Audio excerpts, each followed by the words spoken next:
Hello friends, welcome to my channel Mastaki Pathshala where you learn English better through Bengali যেখানে তোমরা ইংরেজি শিখবে বাংলায় অনেক বেটার ভাবে। আজকে ট্রান্সলেশনের ক্লাসে তোমাদের সবাইকে ওয়েলকাম করছি। আমরা আজকে পিএসসি ক্লার্কশিপ 2002 তে ইংলিশ পেপারে যে ট্রান্সলেশনের প্রশ্নটি এসেছিল অর্থাৎ বাংলা থেকে ইংরেজি ট্রান্সলেশন সেই প্রশ্নটি সলভ করব। আমি অলরেডি পিএসসি ক্লার্কশিপ অর্থাৎ সমস্ত প্রিভিয়াস ইয়ার্স পিএসসি ক্লার্কশিপের সমস্ত প্রিভিয়াস ইয়ার্সের যে ট্রান্সলেশন কিংবা প্রেসি সেগুলো সলভ করে বিভিন্ন ক্লাসেস নিয়ে এসেছি। আজকে তোমাদের 2002 তে পিএসসি ক্লার্কশিপ পরীক্ষায় যে ট্রান্সলেশনের প্রশ্নটি এসেছিল সেটা আমরা সলভ করব। এছাড়াও পিএসসি ক্লার্কশিপ পরীক্ষা যেহেতু তোমাদের একদম দোরগোড়ায়, সেহেতু তোমাদের পিএসসি ক্লার্কশিপ পরীক্ষার জন্য বিভিন্ন প্রিভিয়াস ইয়ার্স সলভ করানো হয়েছে, সেগুলো তোমরা অবশ্যই দেখতে পারো। সেটা পিএসসি কন্ডাক্টেড বিভিন্ন পরীক্ষা যেগুলো ডেফিনেটলি তোমাদের হেল্প করবে। এছাড়াও পিকে দে সরকারের বইতে ট্রান্সলেশনের যে এক্সারসাইজ গুলো রয়েছে সেগুলো সলভ করেও ক্লাসেস নিয়ে আসা হয়েছে। সামনেই তোমাদের পিএসসি ক্লার্কশিপ পরীক্ষা, সুতরাং সেই পরীক্ষাকে মাথায় রেখেই রোজ কিছু না কিছু ক্লাসেস নিয়ে আসা হচ্ছে। আশা করা যায় তোমাদের এই প্র্যাকটিস গুলো ডেফিনেটলি তোমাদের পরীক্ষায় হেল্প করবে অনেক ভালো স্কোর করার জন্য। এই সমস্ত যে পিএসসির প্রিভিয়াস ইয়ার্সের প্রেসি এবং ট্রান্সলেশন গুলো সলভ করানো হয়েছে সেগুলো ডেফিনেটলি তোমরা আমার চ্যানেলের যে প্লেলিস্ট সেখান থেকে পেয়ে যাবে, নয়তো এই ভিডিওর ওপরে যে লিংক দেওয়া থাকে কিংবা ভিডিওর শেষে যে লিংক দেওয়া থাকে সেখান থেকেও তোমরা পেয়ে যাবে। সো প্রত্যেকটা ক্লাস তোমরা অবশ্যই দেখো, বাড়িতে প্রস্তুত করো। যদিও সময়টা অনেকটা কম রয়েছে, এখন রিভিশনটা ভীষণ ভালোভাবে তোমাদেরকে করতে হবে। তাহলে শুরু করছি আজকের লেসন। সকাল 7:09 সময় বিমান আক্রমণের বিপদ সংকেত বেজে উঠল।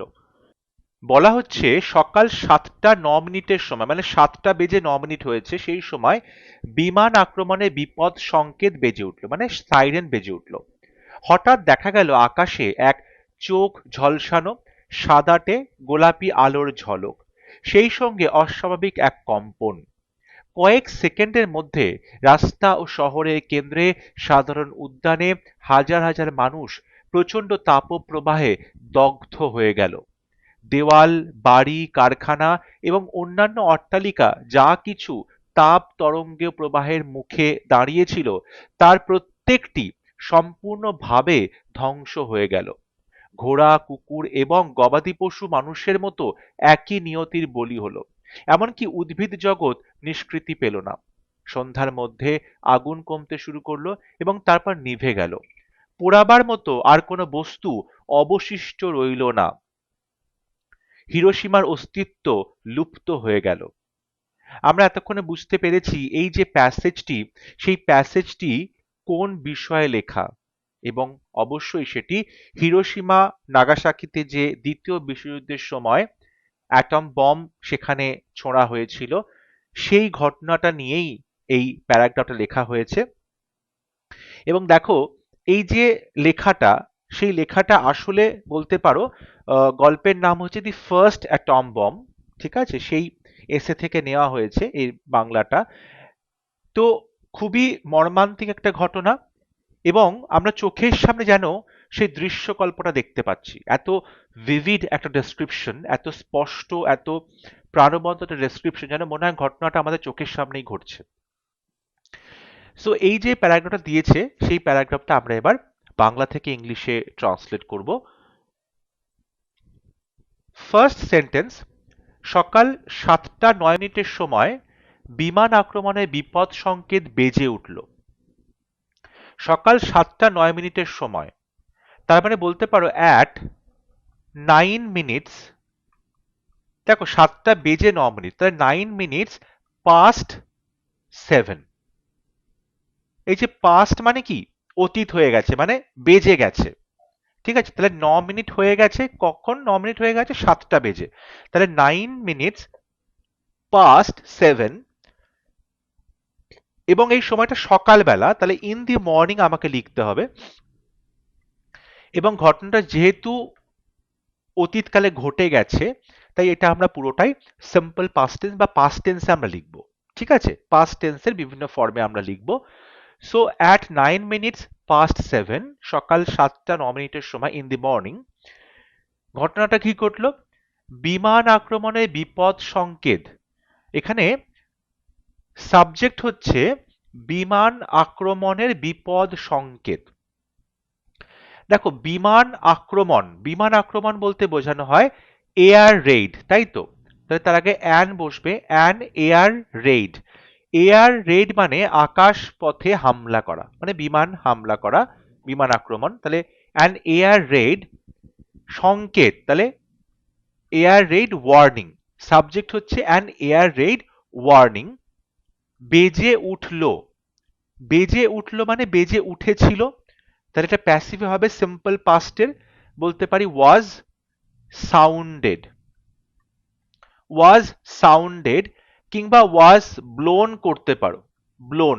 আমরা এটা প্যাসিভে করছি, ওয়াজ সাউন্ডেড শোনা গিয়েছিল, বেজে উঠলো, বা ব্লোন, ঠিক আছে, বেজে উঠেছিল, ব্লো ব্লিউ ব্লোন। এটাকে আমরা যেরকম প্যাসিভে করলাম তেমন আমরা এটাকে অ্যাক্টিভেও করতে পারি। সেটা হচ্ছে an air Raid warning, an air Raid warning, বা আমরা এখানে এয়ার রেইড সাইরেনও বলতে পারি, ঠিক আছে, ওয়ার্নিং বা সাইরেন বলতে পারি, মানে বিপদ সংকেত। বেজে উঠেছিল সিম্পল পাস্ট ব্লু, তাই তো, BLEW, বেজে উঠেছিল ব্লু। তাহলে অ্যান এয়ার রেইড ওয়ার্নিং কিংবা siren blue, BLEW। Next sentence, হঠাৎ দেখা গেল আকাশে এক চোখ ঝলসানো সাদাটে গোলাপি আলোর ঝলক। হঠাৎ দেখা গেল, হঠাৎ দেখা গেল মানে অল অফ এ সাডেন বলা যায়, অল অফ এ সাডেন, হঠাৎ দেখা গেল, অল অফ এ সাডেন। কিংবা আমরা সাডেনলি বলতে পারি, আমরা সাডেনলি বলতে পারি, ঠিক আছে, অল অফ এ সাডেন বা সাডেনলি। আকাশে এক চোখ ঝলসানো আর সাদাটে গোলাপি আলোর ঝলক দেখা গেল। সো এটাকে এভাবে বলা যেতে পারে কি, দেয়ার ওয়াজ এ চোখ ঝলসানো। আমরা এখানে দেয়ার অর্থাৎ ইন্ট্রোডাক্টরি দেয়ার দিয়ে লিখছি, কোন একটা সাবজেক্টকে তুমি ইন্ট্রোডিউস করছো। সো দেয়ার ওয়াজ এ চোখ ঝলসানো মানে গ্লেয়ারিং, চোখ ঝলসানো মানে এখানে গ্লেয়ারিং বলা যেতে পারে, ঠিক আছে। বা আমরা এখানে ব্লাইন্ডিং কথাটা বলতে পারি, মানে অন্ধ করে দিচ্ছে, চোখ ঝলসানো মানে চোখ অন্ধ করে দিচ্ছে। তাহলে গ্লেয়ারিং বলা যায়, কিংবা ব্লাইন্ডিং বলা যায়, কিংবা ড্যাজলিংও বলা যায়, ড্যাজলিংও বলা যায়, ঠিক আছে, ড্যাজলিং। সাদাটে, দেখো সাদা ইংরেজি হোয়াইট, আর সাদাটে হচ্ছে হোয়াইটিশ। আমরা এখানে সিম্পল পাস্ট টেন্স ব্যবহার করছি, হোয়াইটিশ, ঠিক আছে, সাদাটে। এবং কি বলছে, গোলাপি, তাহলে পিঙ্কিশ হবে, হোয়াইটিশ অ্যান্ড পিঙ্কিশ, সাদাটে এবং গোলাপি, হোয়াইটিশ অ্যান্ড পিঙ্কিশ। বলছে আলোর ঝলক, আলোর ঝলক তোমরা এখানে লাইট বলতে পারো, কিংবা ফ্ল্যাশ অফ লাইটও বলা যায়, আলোর ঝলক। এবার এই যে আলোর ঝলকটা কোথায়, আকাশে, তাহলে ইন দি স্কাই এভাবে লিখতে হবে, ইন দি স্কাই। তাহলে দেয়ার ওয়াজ দ্য গ্লেয়ারিং কিংবা ব্লাইন্ডিং কিংবা dazzling whitish and pinkish flash of light in the sky.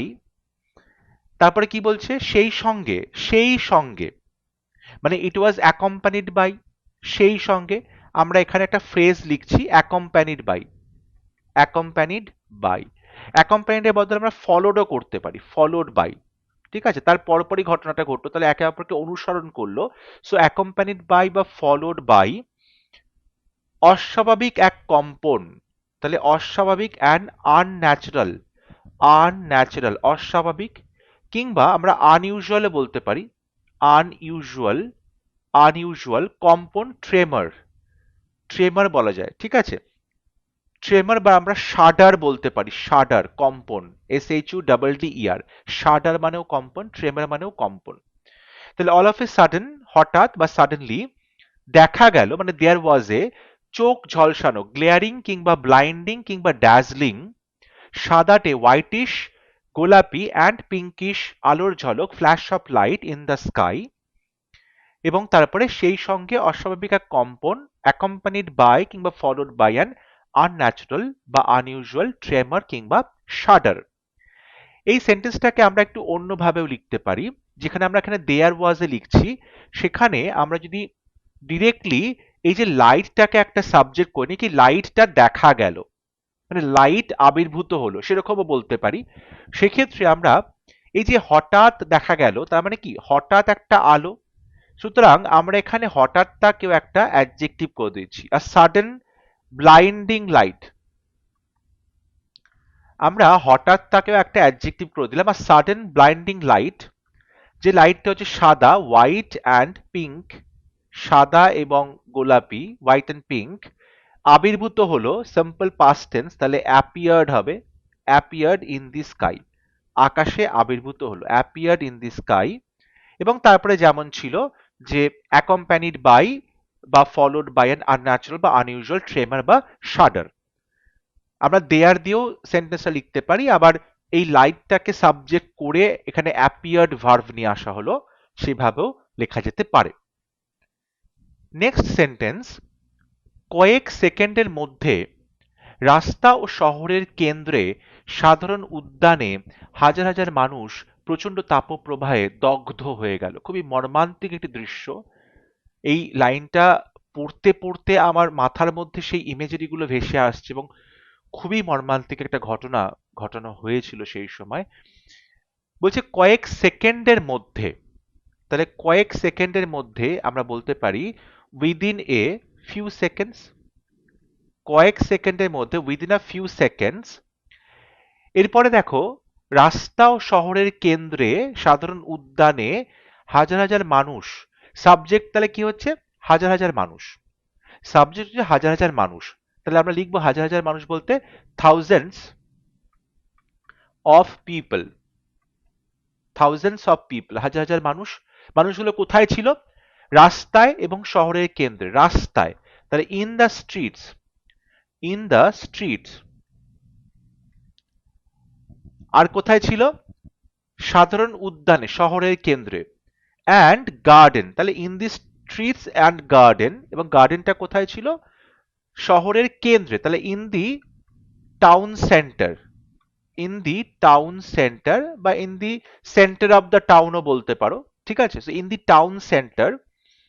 এখানে দেখো আমরা সাবজেক্টটা লিখলাম যে হাজার হাজার মানুষ শহরে কেন্দ্রে, রাস্তার কেন্দ্রে, সাধারণ উদ্যানে হয়েছে, এটা সাবজেক্ট হলো। এরপরে ভার্বটা কি আসবে? দগ্ধ হয়ে গেল, দগ্ধ হয়ে গেল, এটা অবশ্যই প্যাসিভে আসছে। তাহলে থাউজেন্ডস এখানে প্লুরাল সাবজেক্ট, তাহলে সিম্পল পাস্টে প্যাসিভে এখানে হেল্পিং ভার্ব ওয়্যার আসবে, be verb, thousands of people were. এবার দগ্ধ হয়ে যাওয়াটা এখানে স্কর্চ, স্কর্চ হয়ে যাওয়া, তার থার্ড ফর্ম হবে স্কর্চড,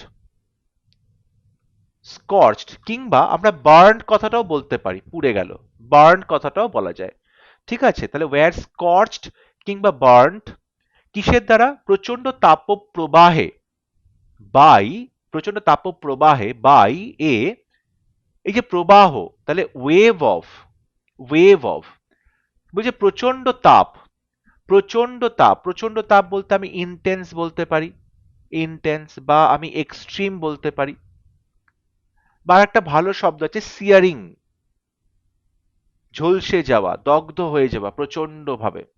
তাহলে আ ওয়েভ অফ ইন্টেন্স কিংবা এক্সট্রিম কিংবা সিয়ারিং তাপ, হিট। তাহলে ইন্টেন্স, এক্সট্রিম কিংবা সিয়ারিং এর মধ্যে যে কোনো একটা তোমরা ইউজ করতে পারো। তাহলে বলছে উইদিন আ ফিউ সেকেন্ডস, কয়েক সেকেন্ডের মধ্যে, থাউজেন্ডস অফ পিপল, হাজার হাজার মানুষ, মানুষগুলো কোথায় ছিল? রাস্তায় ছিল, ইন দ্য স্ট্রিটস, এবং শহরের কেন্দ্রে সাধারণ উদ্যানে, and garden in the town square. এরা কি হলো? দগ্ধ হয়ে গেল, এটা প্যাসিভে আসছে। তাহলে ওয়্যার স্কর্চড কিংবা বার্নড, কিসের দ্বারা? প্রচন্ড তাপপ্রবাহে, by a wave of intense কিংবা এক্সট্রিম কিংবা সিয়ারিং হিট। এই সেন্টেন্সটাকেও আমরা যদি একটু অন্যভাবে বলতে চেষ্টা করি, যদি অন্যভাবে বলার চেষ্টা করি অর দিয়ে, যে বলছে এটা ছিল প্রচন্ড তাপ যেটা কিনা পুরো এলাকাতে দগ্ধ করে দিল, এটা ছিল একটা তাপ যেটা পুরো এলাকাকে দগ্ধ করে দিল, এভাবেও করতে পারি। সো ইট ওয়াজ এ, এই যে বলছে প্রচন্ড তাপপ্রবাহ, তাই তো, তাপপ্রবাহ, তার মানে আমরা এখানে যদি তাপপ্রবাহ যেটা ঝড় হয় বা সাইক্লোন, সেখানে আমরা টাইফুন বলতে পারি। So it was a typhoon of glaring heat. এই যে প্রচন্ড তাপপ্রবাহ, গ্লেয়ারিং হিট, তাপপ্রবাহ গ্লেয়ারিং হিট, টাইফুন অর্থাৎ তাপপ্রবাহ যে বইছে, টাইফুন অফ গ্লেয়ারিং হিট, যেটা কিনা দ্যাট স্কর্চড, দগ্ধ করলো, স্কর্চ দি এরিয়া, পুরো এলাকাটাকে দগ্ধ করে দিল। এটা একটু অন্যভাবে ট্রান্সলেট করা হচ্ছে, দগ্ধ করে দিল পুরো এরিয়াটাকে। এবং বলা হচ্ছে যে এই যে এরিয়া, সেটা কি হলো, পুরোপুরি পুড়ে ছাই হয়ে গেল, আর কিছু পোড়াবার মতো রইল না। দি এরিয়া ওয়াজ, পুরোপুরি ভাবে, এন্টায়ারলি রেজড, রেজড, ঝলসে গেল, রেজড টু দি গ্রাউন্ড, অর্থাৎ ঝলসে পুরো মাটিতে মিশে গেল, পুরোপুরি দগ্ধ হয়ে মাটিতে মিশে গেল। তাহলে entirely raised to the ground, কিসের দ্বারা, তাপপ্রবাহে, বাই অ্যান ইন্টেন্স, তা প্রচন্ড ভাবে তাপপ্রবাহ, intense fire storm, fire storm বলছে কয়েক সেকেন্ডের মধ্যে, তার মানে কি চোখের নিমেষে, ইনস্ট্যান্টলি, তৎক্ষণাৎ, ইনস্ট্যান্টলি তৎক্ষণাৎ ঘটনাটা ঘটলো। এবং তাতে কি হলো, হাজার হাজার মানুষ মারা গেল। তাহলে এখানে আমরা একটা পার্টিসিপল করব, এন্ডিং, শেষ করে দিল, ending thousands of life, thousands of lives, হাজার হাজার প্রাণ, এন্ডিং থাউজেন্ডস অফ লাইভস, হাজার হাজার প্রাণ। তাহলে it was a typhoon of glaring heat that scorch the area.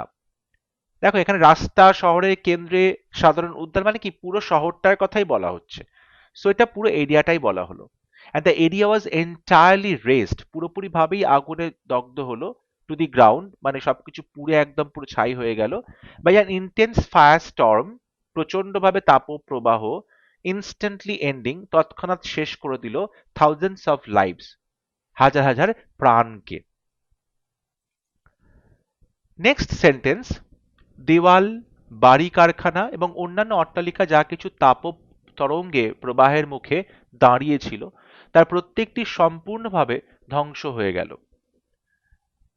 এখানে আমরা যদি এভাবে সাজাই যে প্রত্যেকটি জিনিস যেগুলো দাঁড়িয়েছিল তাপপ্রবাহের মুখে, তারপরে সেই জিনিসগুলোর নাম লিখলাম, দেওয়াল, বাড়ি, কারখানা এবং অন্যান্য অট্টালিকা, এবং তারপরে আমরা ভার্ব আসছে যে পুরোপুরি ধ্বংস হয়ে গিয়েছিল। তাহলে আমরা বলতে পারি যে সবকিছু অর্থাৎ এভরিথিং, সবকিছু অর্থাৎ এভরিথিং দাঁড়িয়েছিল। এখানে আমরা ফ্রেজ ব্যবহার করছি, এভরিথিং স্ট্যান্ডিং আপরাইট, একদম সোজাভাবে ঠিক তার সামনে দাঁড়িয়েছিল। কার সামনে দাঁড়িয়েছিল? In the way of the blast, অর্থাৎ এই যে বলছে তাপপ্রবাহের, তাপতরঙ্গের প্রবাহের মুখে, তাহলে আমরা বলতে পারি in the way of the blast. তাপপ্রবাহ মানে এখানে বলতে পারো যে ব্লাস্ট যে হয়েছিল। তাহলে everything standing upright in the way of the blast. এইবার আমরা করব সেই জিনিসগুলোর নাম, সবকিছু বলতে দেওয়াল, বাড়ি, কারখানা, অন্যান্য অট্টালিকা। তাহলে বলা যেতে পারে যে ওয়ালস, বাড়ি বলতে হাউসেস, তারপরে বলছে কারখানা, ফ্যাক্টরিজ, এবং সবার শেষে আসছে অন্যান্য অট্টালিকা। অন্যান্য অট্টালিকা মানে হচ্ছে অন্যান্য যে বাড়িগুলো রয়েছে, প্রাসাদগুলো রয়েছে, আদার বিল্ডিংস। ঠিক আছে, এবারে ব্যাপারটা হলো সম্পূর্ণভাবে ধ্বংস হয়ে গেল। তাহলে সম্পূর্ণভাবে ধ্বংস হয়ে গেল, এটা অবশ্যই প্যাসিভে রয়েছে, সিম্পল পাস্টের প্যাসিভ। তাহলে এক্ষেত্রে কিন্তু আমার সাবজেক্ট হচ্ছে এভরিথিং, সবকিছু, যা যা সেই তাপতরঙ্গের প্রবাহের মুখে দাঁড়িয়েছিল। তাহলে আমার সাবজেক্ট কিন্তু এভরিথিং। তাহলে এভরিথিং অনুযায়ী যদি আমরা এখানে পাস্ট টেন্সের প্যাসিভ ভয়েস করি, তাহলে কি হবে? ওয়াজ হবে। ওয়াজ সম্পূর্ণভাবে, তাহলে ওয়াজ কমপ্লিটলি ধ্বংস হয়ে গেল। ধ্বংস হয়ে গেলে অবশ্যই ডেস্ট্রয়েড কথাটা বলা যায়, ডেস্ট্রয়েড, কিংবা ডেভাস্টেটেড বলা যেতে পারে, ডেভাস্টেটেড, কিংবা বার্নড ডাউন, পুড়িয়ে ফেললো সবকিছু, সেটাও বলা যেতে পারে। কিংবা খুব ভালো আর একটা শব্দ আছে, অ্যানাইহিলেটেড।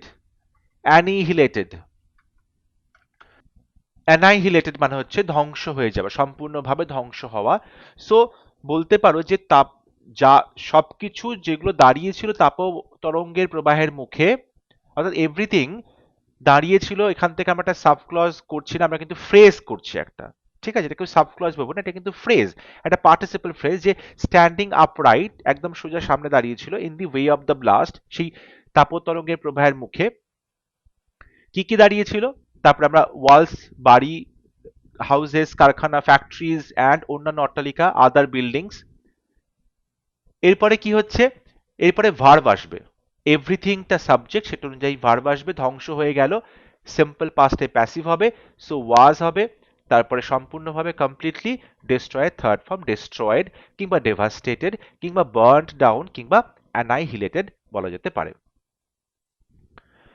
পরবর্তী সেন্টেন্স, ঘোড়া, কুকুর এবং গবাদি পশু মানুষের মতো একই নিয়তির বলি হলো। খুব সুন্দর সেন্টেন্সটা।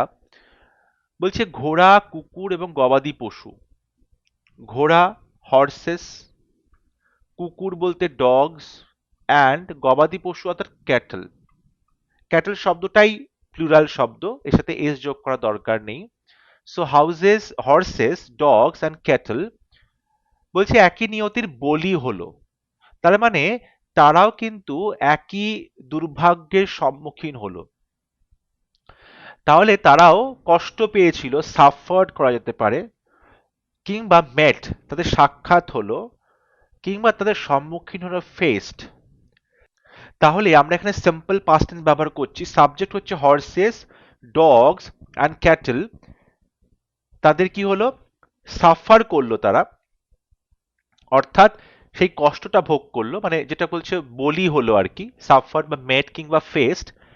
একই নিয়তি, একই নিয়তি মানে সেম ফেট, ফেট মানে ভাগ্য, নিয়তি সেম ফেট। বলছে মানুষের মতো, তাহলে অ্যাজ হিউম্যান বিংস, মানুষের মতো অ্যাজ হিউম্যান বিংস। তাহলে হর্সেস, ডগস অ্যান্ড ক্যাটল, ঘোড়া, কুকুর এবং গবাদি পশু, সাফার্ড কিংবা মেট কিংবা ফেস্ট সেম ফেট, একই দুর্ভাগ্যের বলি হলো মানুষের মতো as human beings. Next sentence, এমনকি উদ্ভিদ জগৎ নিষ্কৃতি পেল না। মানে অ্যাকচুয়ালি উদ্ভিদ জগৎও নিষ্কৃতি পেল না। এমন কি বলতে আমরা ইভেন বলবো, ইভেন। বলছে উদ্ভিদ জগৎ, সাবজেক্ট হচ্ছে উদ্ভিদ জগৎ এবং ভার্ব আসবে নিষ্কৃতি না পাওয়া। তাহলে উদ্ভিদ জগৎ বলতে আমরা ভেজিটেশন বলতে পারি। ঠিক আছে, ভেজিটেশন বলা যেতে পারে, গাছপালা। চলো ইভেন ভেজিটেশন, ইভেন দি ভেজিটেশন বলছে নিষ্কৃতি পেল না, মানে was not spared. Was not spared মানে তাকে ছেড়ে দিল না। Even the vegetation was not spared, উদ্ভিদ জগৎ তার থেকে নিষ্কৃতি পেল না। বা ওয়াজ নট স্পেয়ার্ড, তাকে কেউ ছাড় দিল না। এটা যেরকম বলা যায় তেমনি এটাও বলা যায় যে এটা কিন্তু পালিয়ে গেল না, ডিড নট এসকেপ, মানে তারা কিন্তু এই যে ধ্বংসলীলা তার হাত থেকে পালাতে পারল না।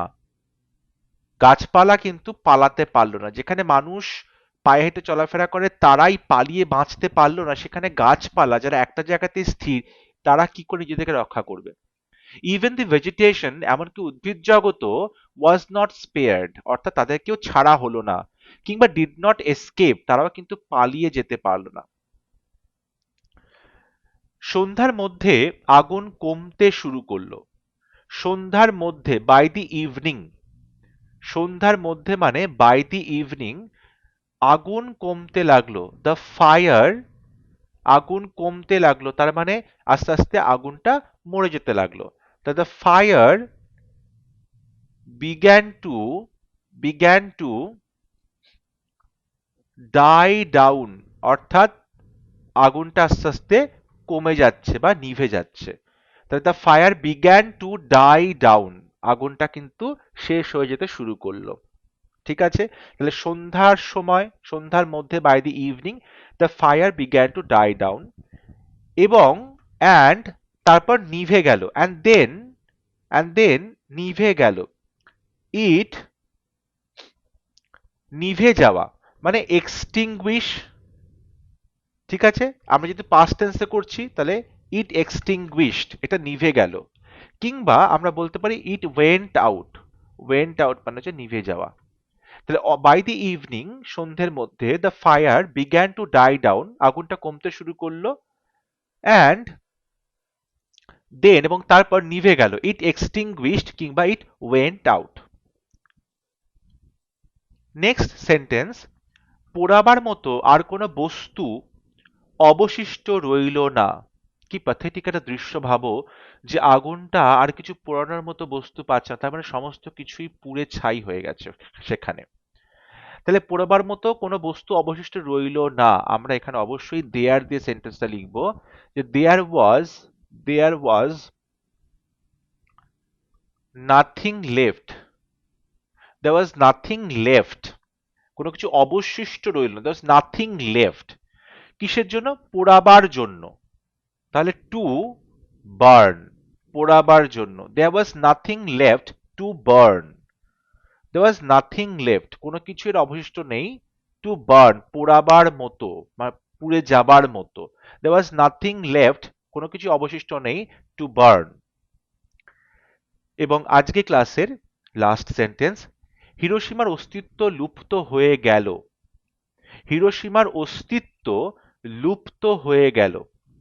তাহলে আমরা বলতে পারি যে হিরোশিমার অস্তিত্ব লুপ্ত হলো, তাহলে হিরোশিমা, সাবজেক্ট হিরোশিমা, বলছে লুপ্ত হলো।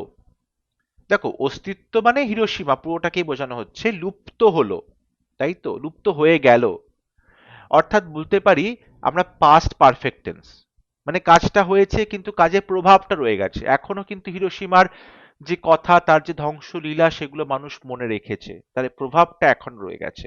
সো হিরোশিমা হ্যাড, বন্ধ করে দিয়েছে, সিজড, এখানে থার্ড ফর্ম বসিয়েছি, so Hiroshima had ceased, Hiroshima সে কিন্তু লুপ্ত করলো, তাই তো, হ্যাড সিজড লুপ্ত করলো, কি লুপ্ত করলো? অস্তিত্ব, ceased to exist. Hiroshima had ceased, Hiroshima বন্ধ করে দিয়েছিল, টু এক্সিস্ট অর্থাৎ তার অস্তিত্ব টিকিয়ে রাখার জন্য, Hiroshima had ceased to exist. এটাকে আমরা অন্যভাবেও করতে পারি, যে হিরোশিমা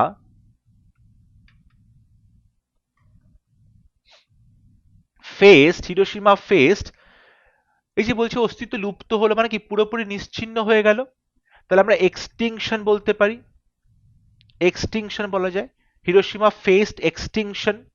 বা এটা বলা যায় যে হিরোশিমা ফেস্ট এক্সটিংশনের পাশাপাশি বলতে পারো যে হিরোশিমা ফেস্ট টোটাল অ্যানাইহিলেশন, অ্যানাইহিলেশন মানে হচ্ছে পুরোপুরি একটা অবলুপ্তি হয়ে গেল, তার অস্তিত্ব আর থাকলো না। বা এটাও বলা যেতে পারে যে হিরোশিমা,